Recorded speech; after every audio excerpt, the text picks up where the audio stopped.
sortie de l'aéroport, voici les premières images de la capitale centrafricaine. Bienvenue à Bangui.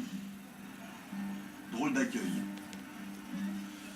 Le pays, parmi les plus pauvres du monde, vit l'une des guerres les plus sanguinaires du continent de ces dernières années. L'année dernière, des centaines de civils chrétiens ont été tués par des milices de musulmans.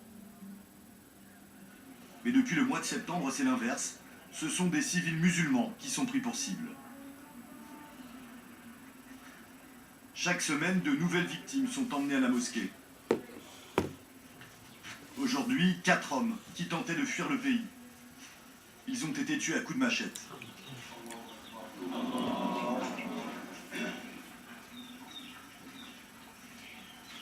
Nous sommes à PK5, l'un des derniers quartiers musulmans de la ville.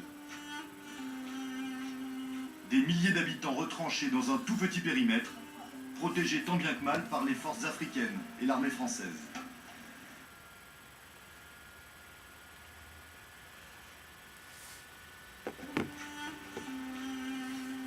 Des milliers d'habitants retranchés dans un tout petit périmètre, protégés tant bien que mal par les forces africaines et l'armée française.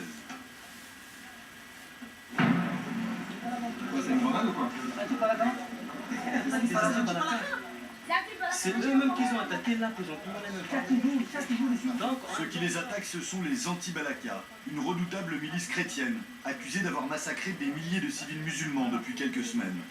Ils l'ont tiré vers ici? Oui. Un nettoyage ethnique, selon Amnesty International. à tout moment, ils peuvent nous attaquer, matin, midi, soir, la nuit. Voilà. On n'est pas en sécurité. Qui sont ces anti-Balaka? Sont-ils vraiment coupables des massacres? Nous avons voulu nous approcher au plus près de ces milices. Nous nous rendons au nord-ouest de Bangui, 20 minutes de piste en voiture pour y accéder. Le village de Boing.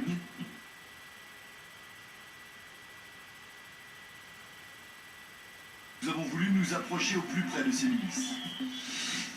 Nous nous rendons au nord-ouest de Bangui, 20 minutes de piste en voiture pour y accéder. Le village de Boing, juste derrière l'aéroport.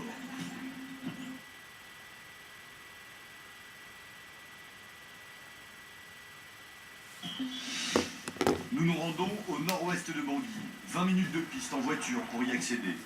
Le village de Boing, juste derrière l'aéroport. C'est ici que sont regroupés plusieurs centaines d'anti-Balaka. À notre arrivée, leur chef Sébastien nous accueille et tient à nous rassurer. Ces hommes ne sont, selon lui, que des gardiens de la paix. Il y a un problème parce qu'il y a des gens qui nous appellent de voyous, ils appellent que les anti-Balaka ne sont pas... c'est des bandits, etc. Mais les anti-Balaka ne sont pas des bandits. Moi qui vous parle, par exemple, je suis ingénieur de génie civil. Notre rôle ici, c'est de protéger